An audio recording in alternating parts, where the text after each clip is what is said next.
Olá, queridos irmãos, que a paz de Jesus possa estar nos lares de vocês, nos acompanhando aqui durante mais um estudo do Evangelho na nossa casa de caminho. O nosso estudo de hoje, ele é do capítulo 18 do Evangelho, que tem como título Muitos chamados e poucos escolhidos. É um capítulo em que Kardec selecionou as passagens do Evangelho de Jesus, em que ele vai falar desse chamamento que nós recebemos para fazer parte do grupo de trabalhadores do Cristo, aquele que vai trabalhar na vinha do Senhor. E aí ele, é o capítulo que ele vai falar sobre a parábola do festim de bodas, em que nós somos convidados a fazer parte dessa grande festa. Ele vai falar sobre, é um capítulo que fala sobre a porta estreita, que relata para nós as dificuldades que vão aparecendo ao longo da nossa trajetória quando a gente se propõe a seguir o caminho do Cristo. E aí, o item que nós vamos trabalhar, nós vamos estudar, está nas instruções dos Espíritos, que é dar-se-á aquele que tem. Esse é um item que ele é comentado por um espírito amigo, que nós sabemos que é Joana de Ângeles, né? E aí, qual é a passagem que Kardec escolhe para a gente comentar aqui? É uma passagem que está no Evangelho de Mateus e um pedacinho também no Evangelho de Marcos, ele se repete, em que o que acontece? É um momento em que Jesus está a só com os discípulos, né? Que geralmente, em muitas passagens, a gente vê que Jesus estava rodeado, de uma multidão, ele junto com seus discípulos, mas esse é o momento em que ele está só com eles. E aí, os discípulos vão e perguntam para Jesus, por que eles falam por parábolas? Queria saber por que Jesus ficava conversando com a multidão, com o povo, através de parábolas. E aí Jesus responde para eles, é porque a vós outros vos foi dado conhecer os mistérios do reino dos céus, ao passo que a eles isso não foi dado, porque àquele que já tem, mais se lhe dará, e ele ficará na abundância. Àquele, entretanto, que não tem, mesmo que tem, se lhe tirará. Por isso é que lhes falo por parábolas, porque vendo nada veem e ouvindo nada entendem, nem compreendem. Então, olha só, quando a gente lê essa resposta de Jesus para os discípulos, a gente vê que Jesus, o que ele queria? Que os ensinos dele fossem acessíveis a toda a gente, que isso chegasse a todo mundo, mesmo que eles não entendessem logo de início o que Jesus estava querendo dizer. E Jesus se utilizava das parábolas porque o povo naquela época, o entendimento deles para as questões morais, para as questões espirituais, ainda era muito limitado. Então, Jesus ele se usava dessas figuras alegóricas, dessa narrativa, para indiretamente passar uma mensagem que ficaria para a eternidade. E para isso ele usava de comparação, de analogia, de coisas, e ele se utilizava de coisas do cotidiano daquelas pessoas mesmo. Então, quando a gente vai olhando as parábolas, ele fala da ovelha, da dracma, que eram coisas ali daquela do Senhor da vinha, para que as pessoas elas pudessem ter um princípio de um entendimento da mensagem que ele vinha trazendo. E é por isso que a gente está aí há 2000 anos ouvindo e refletindo sobre a mensagem de Jesus. E muitos de nós ainda estão um pouco longe de entender ela em plenitude. Por isso, meus irmãos, abrindo aqui um parêntese, né? Sempre gosto de dizer isso, da importância de estudarmos as obras básicas, de estudarmos as obras complementares, que, sabe, que descortinam o Evangelho para nós, para que a gente possa entendê-lo em plenitude e colocá-lo em prática, começando, né, pelo nosso coração. Né? Isso é muito importante. Então, quando a gente está estudando, né, os textos evangélicos, né, a mensagem de Jesus, a gente precisa fazer um estudo mais cuidadoso, mais aprofundado, para a gente não incorrer no erro de achar que Jesus foi contraditório, porque Jesus ele veio para nos trazer a boa nova, ele nos veio para apresentar um Deus de amor e de bondade, e aí em algumas falas dele, se a gente, né, se apegar na fórmula, na palavra que é fria, né, que é superficial, se a gente não se aprofundar, a gente acaba sendo injusto. Porque, por exemplo, no caso de uma passagem dessa aqui, que ele diz que aquele que já tem, mais se lhe dará, e ele ficará na abundância, e aquele que não tem, até o que tem vai ser retirado, a gente vai se questionar, onde é que está a justiça de Deus? Não é? Se vai dar para aquele que já tem e vai tirar daquele que nem tem. Aonde que está? Como que eu vou acreditar que Deus ele seja misericordioso? E aí, se eu não faço essa análise mais aprofundada, eu acabo me tornando incrédulo. Por isso existem tantos indivíduos que são incrédulos, né, no nosso mundo, porque eles ficam só na superficialidade, só na casca. Eles não penetram a fundo e tentam entender, buscar o sentido real das palavras de Jesus. E aí, meus irmãos, uma coisa assim, para a gente começar a descortinar junto, né, com a Joana, essa fala de Jesus. Um dos princípios básicos da doutrina espírita é a lei de causa e efeito, que é um princípio que vai nos dizer que a gente recebe de acordo com aquilo que a gente oferece. A gente recebe o que a gente busca, não por privilégio, mas por merecimento. A vida ela vai dar esse retorno para nós. Tem uma frase de Emmanuel que diz que nós somos livres na semeadura, mas que a colheita é obrigatória. Essa frase ela é muito significativa, porque muitas das vezes a gente não avalia que as nossas ações, as nossas atitudes, as nossas falas, elas têm consequências e as consequências elas são inevitáveis, não é? Então, se eu chuto uma pedra, é inevitável que eu vá machucar o meu pé. Às vezes a gente não se atenta para essas questões e porque acha que isso, né, não dá ideia para isso. Então nós que somos reencarnacionistas, a gente acha, não, fica, né, vou jogar isso na próxima encarnação, eu resgato isso e com isso a gente vai acumulando dívidas, vai acumulando débitos na nossa conta.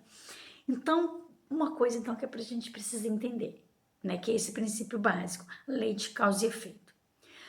Outra coisa muito importante para que a gente tem que lembrar e a gente, né, para isso ficar bem fixado nas nossas mentes e nos nossos corações, é que a doutrina espírita ela trouxe para nós uma versão atualizada de Deus, não é? Quando a gente olha, quando a gente vai lá na Gênese e vai vendo Kardec, né, discorrendo acerca de Deus, né, dos seus atributos, a gente vê que é um Deus diferente daquele que a gente conhecia lá nas nossas, né, nosso passado em outros segmentos religiosos. Né? O Deus apresentado pela doutrina espírita, ele é misericordioso, ele é bom e Ele é justo. A gente vai entendendo que tudo o que nos acontece é consequência das nossas atitudes. Que Deus, ele não tem nada a ver com as coisas que nós fazemos de errado, não é? É aquela história assim, né? Se eu, numa família, se um filho ele sofre as consequências de uma coisa errada que ele fez, ele não vai jogar a culpa nos pais. Ele não vai dizer que os pais são culpados só porque os pais o criaram. Então essa analogia ela serve para a gente entender que a gente não deve jogar na conta de Deus aquilo que a gente sofre. E essa visão de Deus é a doutrina espírita que nos apresenta e que é muito, que muda completamente o nosso olhar para a vida, o nosso olhar para o próximo e para nós, né, principalmente. E aí a gente não vai então responsabilizar a Deus pelas nossas misérias, né? As nossas misérias humanas, os nossos sofrimentos, as nossas dores, elas são né? De onde que elas se originam? Da nossa insensatez. Muitas das vezes nós somos insensatos das nossas atitudes, nós somos imprevidentes, agimos sem pensar nas consequências, agimos por impulso, pelo nosso destempero, né? Por não controlarmos às vezes as nossas emoções, a nossa prepotência. Quantas das vezes nós somos muito prepotentes e isso vai nos causar alguns dissabores, o nosso egoísmo, né? Os espíritos deixam muito claro para nós que o egoísmo ele é a principal chaga da humanidade, que quando a gente só pensa em nós, eu penso primeiro em mim, segundo em mim, terceiro em mim, que isso me causa alguns dissabores. Isso vai me trazer vai me trazer tormento. Eu posso talvez demorar um pouco para enxergar isso, mas todo o sofrimento que a gente enxerga quando olha para o mundo, ele é originado no nosso egoísmo. E tudo isso, todas essas nossas fraquezas, elas são fruto da nossa imperfeição. Nós estamos ainda muito longe de chegarmos à perfeição e deixarmos de cometer falhas. E aí então, quando a gente analisa essa fala de Jesus, dá-se ao que já tem e ele terá em abundância, a Joana ela faz um comentário no Evangelho assim, que aquele que recebeu é que possui o sentido da palavra divina. Será que a gente, no ponto que nós estamos, né, como estamos aqui pelo YouTube, a gente não sabe, né? Não sei quem que está me assistindo, né? Você que está aí vendo, se você é espírita, se você tem outra religião, se você não professa religião nenhuma, se você não tem noção nenhuma de espiritualidade, ou uma noção básica. Mas será que nós já possuímos o sentido da palavra de Deus? Será que a gente entende a mensagem do Evangelho? Então, esse que já tem e vai ter mais, esse indivíduo que já tem esse entendimento. E aí ela vai continuando aqui. Recebeu unicamente porque tentou tornar-se digno dela e porque o Senhor, em seu amor misericordioso, anima os esforços que tendem para o bem. Então a Joana fala aqui do indivíduo que tentou tornar-se digno. Ele está falando daquele que se esforça, que quer melhorar, que quer seguir na direção do bem. E aí ela vai completar dizendo que esses esforços atraem as graças do Senhor, porque esses esforços eles funcionam como um imã que chama para si o que é progressivamente melhor. Então nós temos aqui uma questão que é física, não é? De imã aqui. Então, Joana está dizendo para nós aqui no Evangelho que quando eu me coloco numa posição de buscar me melhorar, quando eu vou em busca dessa espiritualização, de me tornar uma pessoa mais próxima de Deus, eu me torno digna desse esforço e o Senhor me abençoa.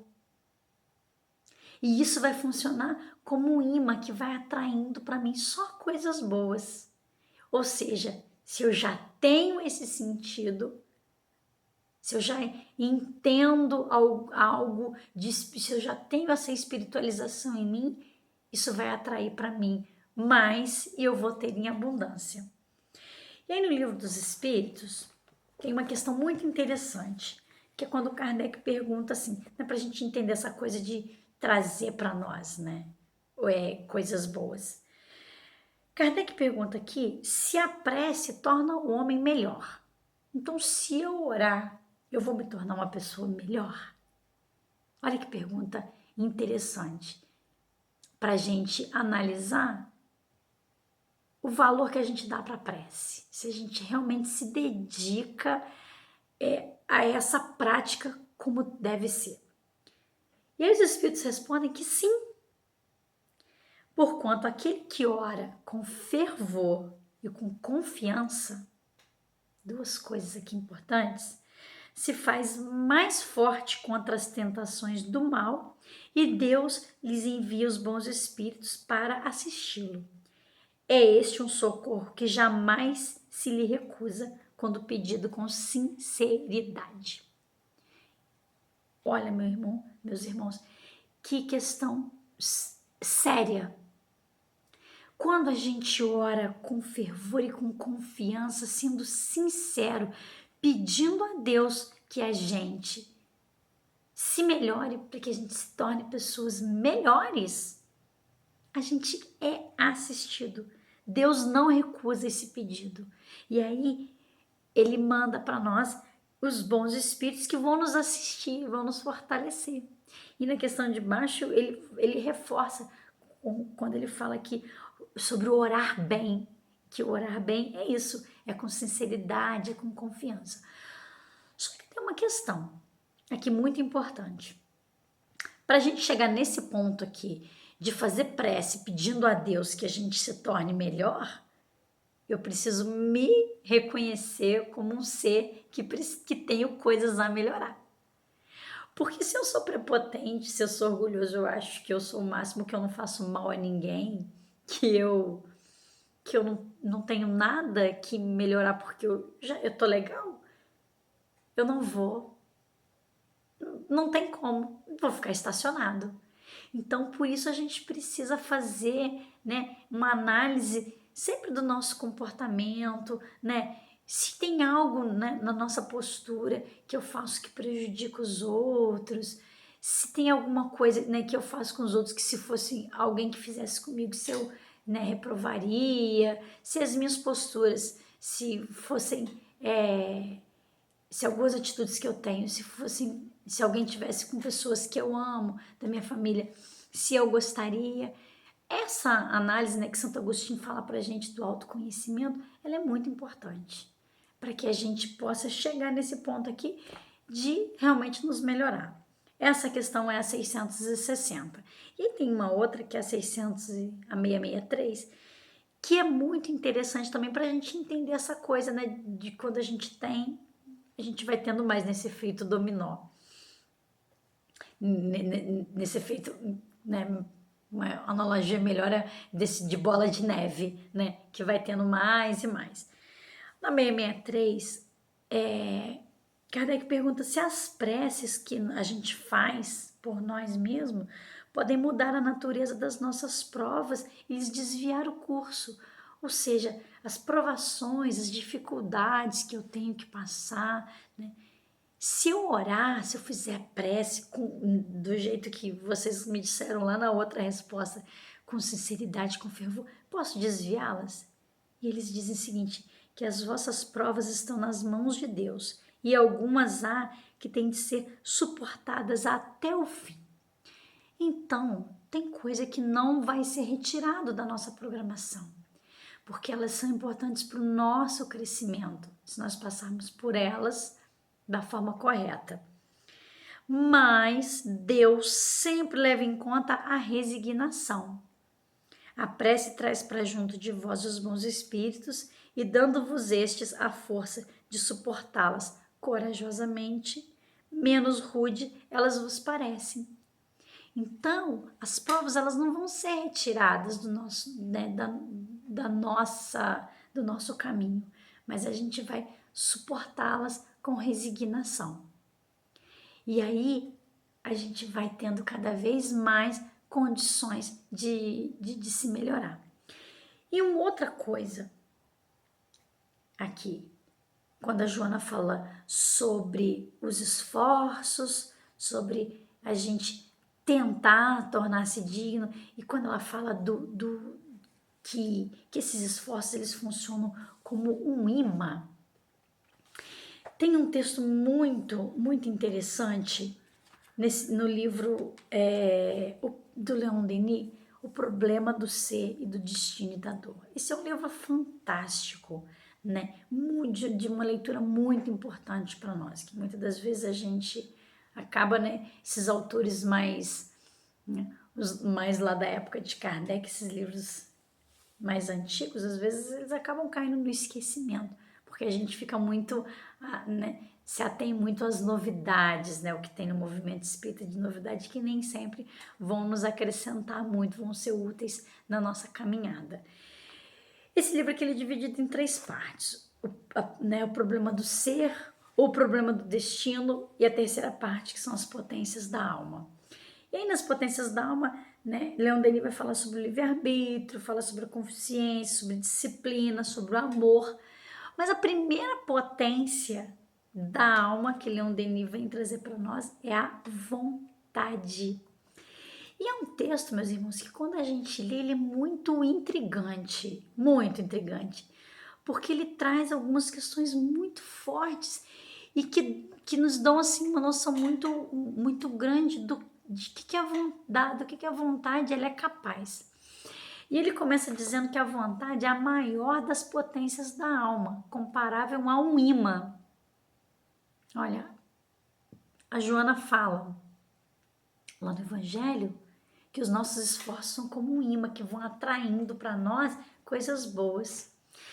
E ele vai dizer o seguinte aqui, que a alma que estabeleceu para si um objetivo, então, tem um ponto aqui. Nós já estabelecemos para nossa alma um objetivo nobre. Objetivo nobre, não é qualquer objetivo. Então, a alma que ela já estabeleceu isso, ela determina uma corrente poderosa que mina devagar e silenciosamente todos os obstáculos. Ou seja, as dificuldades que nós temos, elas podem ser minimizadas, elas podem ser removidas através da vontade.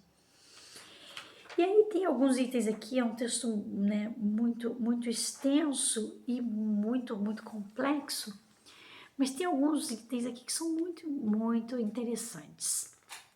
E aí, Leon Denis vai dizer assim, que na ordem física, por exemplo, não se destrói os infusórios infinitamente pequenos, que vivem e se multiplicam em nós, falando das doenças, né? Então, às vezes, a doença ela não vai ser retirada, mas se ganha força para melhor lhes resistir.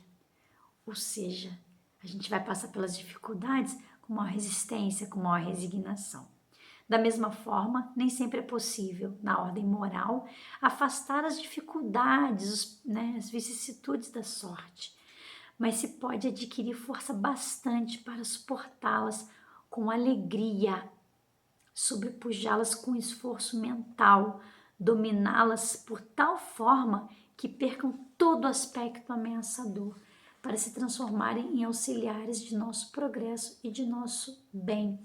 Então, as dificuldades, as dores, os sofrimentos, se a gente empenhar a nossa vontade nela, a Leon Denis está dizendo que elas perdem todo o aspecto ameaçador. E a gente vai enxergar nelas algo que vão nos auxiliar, que vai nos ajudar a sermos melhores. E aí, um outro trecho aqui, que é muito, muito importante para a gente entender, é quando ele diz que querer é poder. Que o poder da vontade é ilimitado. Isso é muito sério, meus irmãos. Porque se a gente pensar assim, eu tenho vontade, né? Qual é o tamanho da minha vontade? E qual é o direcionamento que eu dou? Porque a gente até tem vontade para um monte de coisa. Só que aqui ele está dizendo que querer é poder, que quando a gente quer alguma coisa, a gente consegue. E é a primeira vez que eu li, fiquei intrigada. Falei, caramba, será que isso é possível mesmo? Ele está dizendo aqui que querer é poder. E que o poder da vontade não tem limite. Só que aí a gente continua lendo. E ele vai dizer que o homem consciente de si mesmo, ou seja, que se enxerga como uma criatura de Deus, que tem dentro de si a centelha divina, que é luz, que é sal,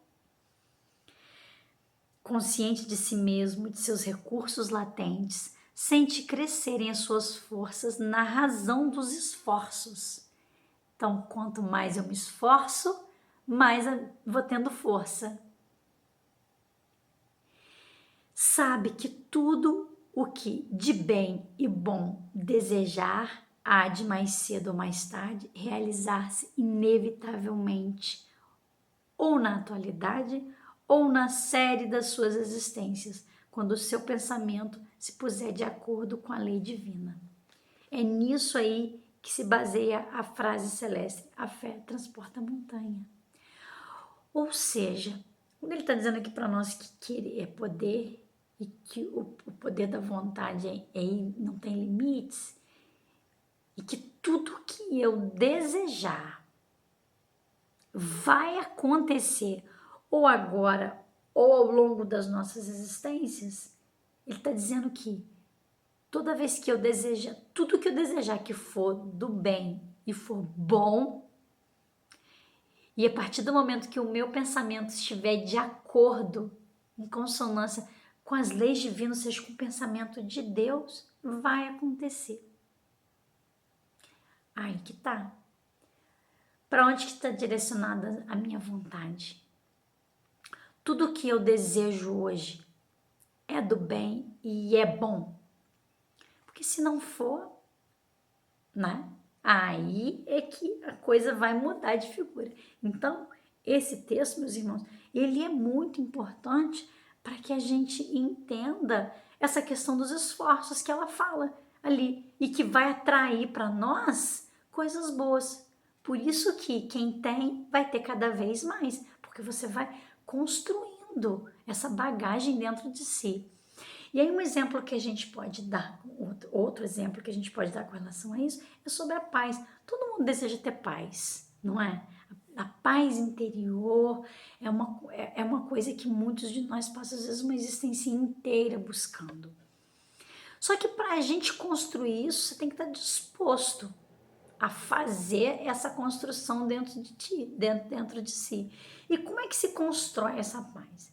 Para você conseguir isso, a gente tem que fazer esse exercício de pacificar o nosso mundo interior, né? De controlar os nossos impulsos inferiores, de disciplinar os nossos pensamentos, de harmonizar os nossos sentimentos, de tentar entender os nossos sentimentos que não são tão nobres. Por que eu estou sentindo isso? Por que eu fiquei daquele jeito? Isso é uma construção que, à medida quanto mais você vai exercitando isso, mais isso vai se consolidando dentro de si e você vai chegar um momento que você vai ter essa paz interior. Assim como quando a gente, né, tem contato com a história de Mahatma Gandhi, a gente, né, vê que ele conseguiu construir isso dentro dele. Um outro exemplo, a saúde. Saúde física, nossa saúde espiritual, né? Quando a gente lembra lá do evangelho que fala de cuidar, né, do corpo e do espírito.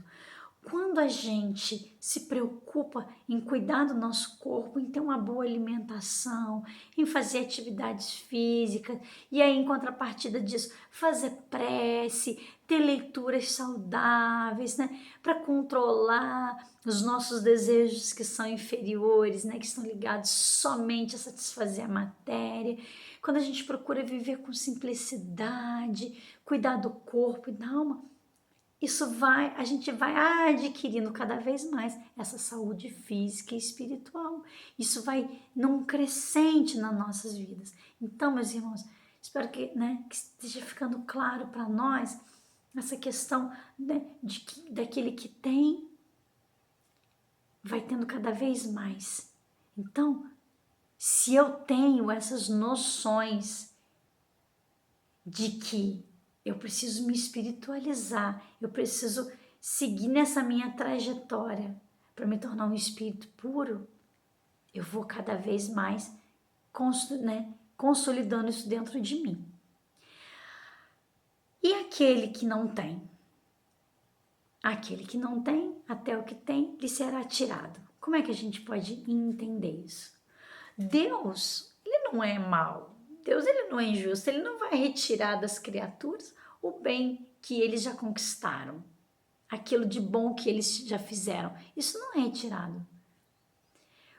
Quando Jesus falou para nós aqui isso, né, que tira-se ao que não tem, o pouco que tem vai ser retirado, não é Deus que retira isso de nós, o pouco que a gente recebeu. Na verdade, quem tira é o próprio Espírito. Quando é descuidado, quando é pródigo, quando não sabe conservar o que tem, não sabe multiplicar os talentos que nós recebemos de Deus. Nós recebemos muitos talentos, meus irmãos, que são as possibilidades para a gente colocar isso em prática, as ferramentas, não é?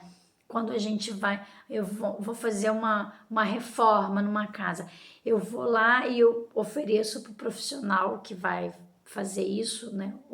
Várias ferramentas para inúmeras coisas, para bater, para cortar, para serrar, para colar, para apoiar, essas várias ferramentas para que o trabalho seja bem feito.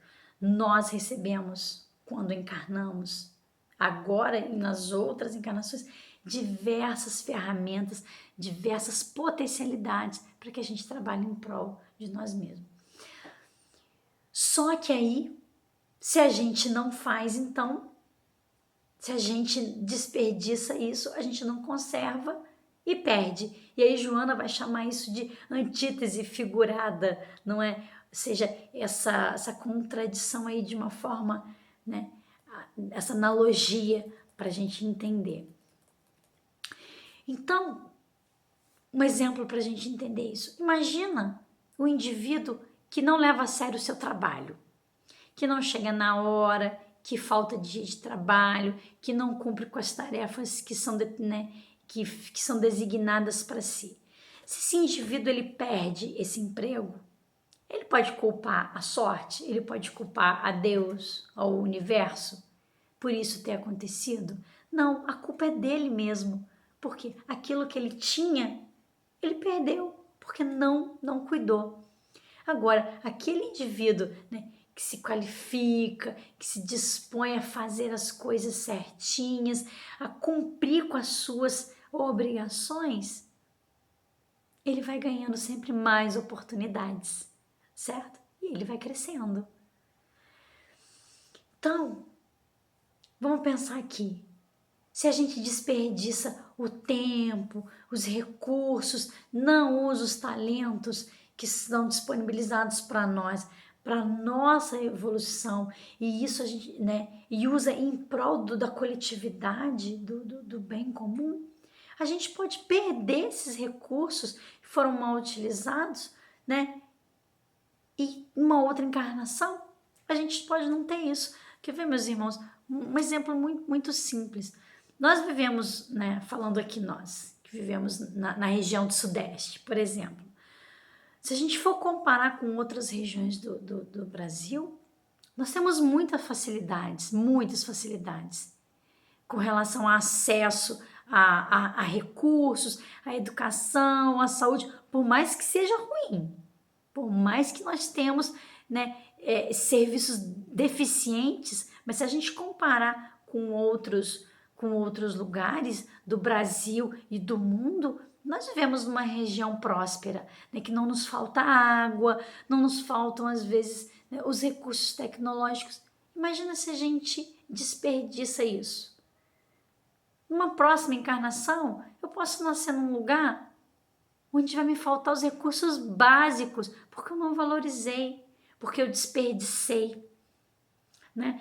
E aí, tem aqui uma história pra gente de um livro do André Luiz que é muito bom para exemplificar isso que a gente está falando, da lei de causa e efeito, que é o livro Ação e Reação. Aqui André Luiz ele lista para nós várias histórias disso, né, dos indivíduos colhendo o resultado de ações boas e más suas. E que não dá para culpar quando a gente vai lendo, que a gente toma contato com as histórias, a gente vai vendo que não dá para culpar ninguém, a não ser os próprios integrantes da história. E aqui tem uma história muito interessante que é da Poliana e do Sabino, que a André Luiz fala, né, narra aqui que ele e o Silas estavam lá na colônia e chega uma pessoa pedindo ajuda para eles dois, fala, olha, a situação deles é urgente. E aí eles vêm aqui, né, na terra, para ver qual é a situação. E eles chegam numa região rural, numa área rural, numa casa paupérrima, onde está faltando os recursos mais básicos para a sobrevivência.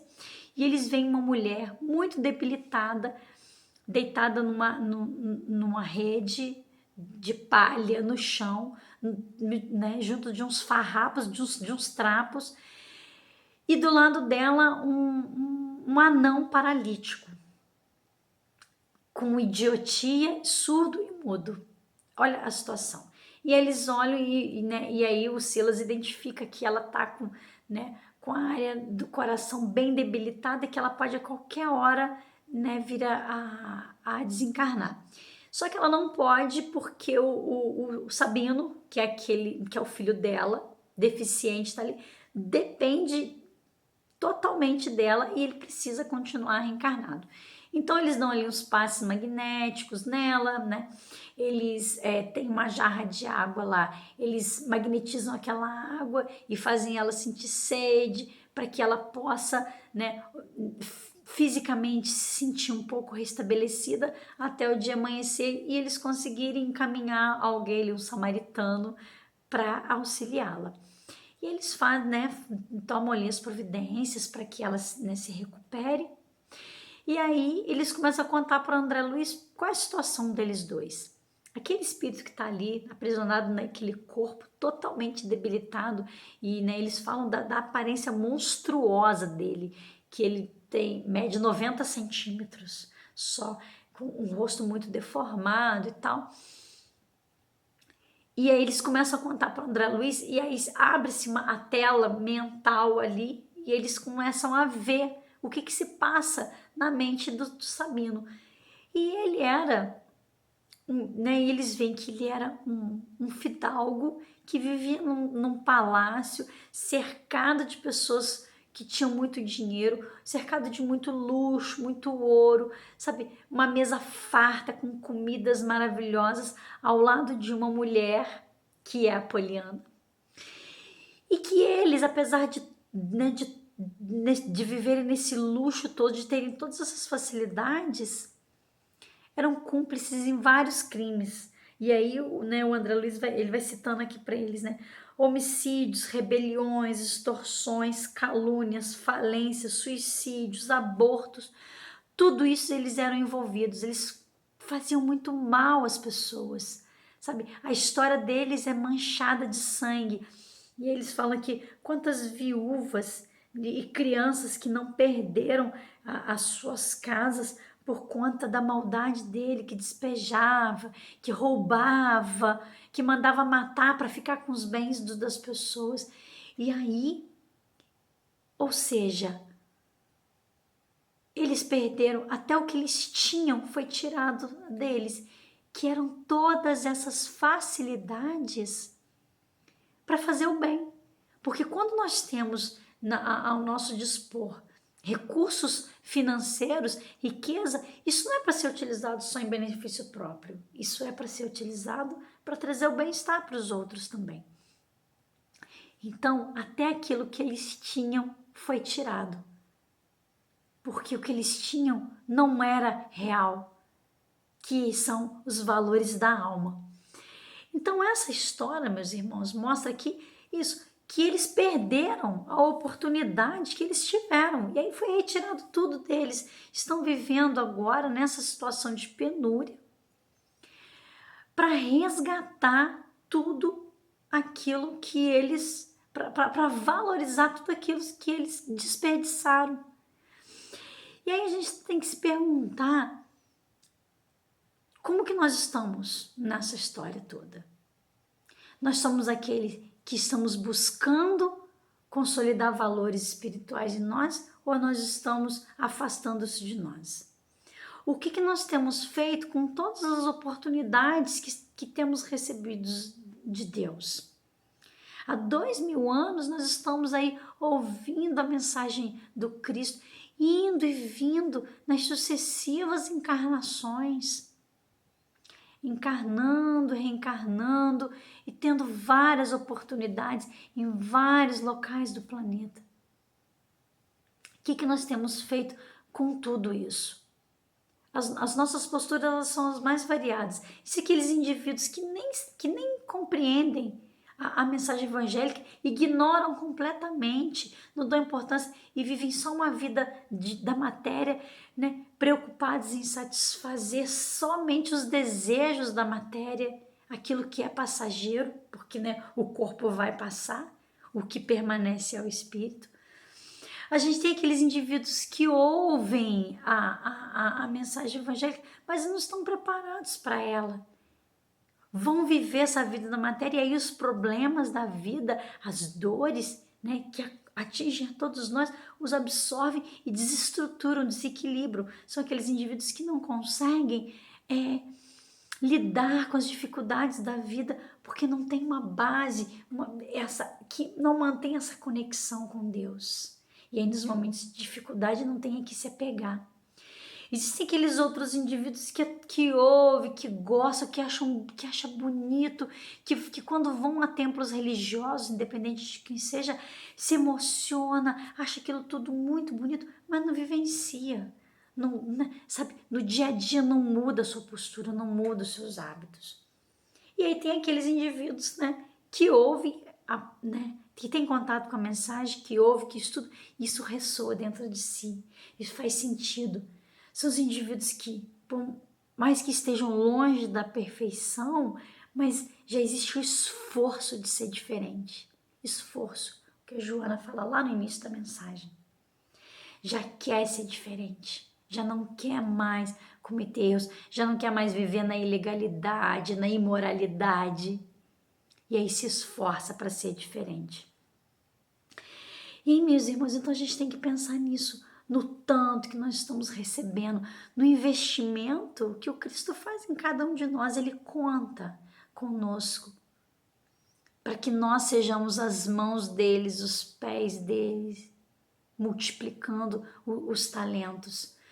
Quando a gente fala dos nossos talentos, os nossos talentos são a inteligência que nós temos, são as oportunidades que nós temos de viver num lugar com recurso, é a questão da gente, da nossa saúde, de nós termos um corpo saudável, que podemos nos locomover para todos os lugares, é o fato de termos uma família que nos apoia, que está junto, um núcleo familiar, que mesmo que não seja perfeito, né, mas que a gente tem com quem contar. Tudo isso são talentos que nós recebemos.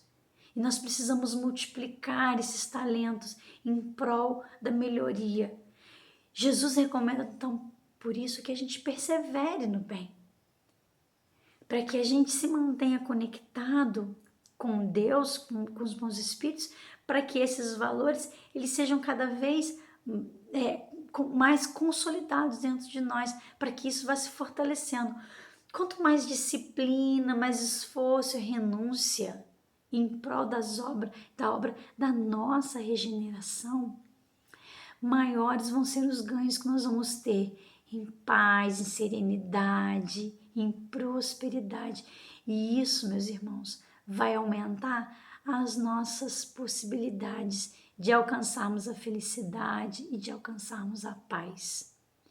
Então, meus irmãos, que a gente possa guardar essa mensagem bem fundo nos nossos corações e ir em busca disso, de ter mais em abundância os valores morais, para que possamos, ao sair dessa encarnação ou retornarmos para a pátria espiritual, termos utilizado com maior proveito todos os recursos que foram colocados, todas as potencialidades que foram colocadas ao nosso dispor. Que Jesus possa nos abençoar sempre, nos mantendo firme no nosso propósito de sermos melhores. Muita paz.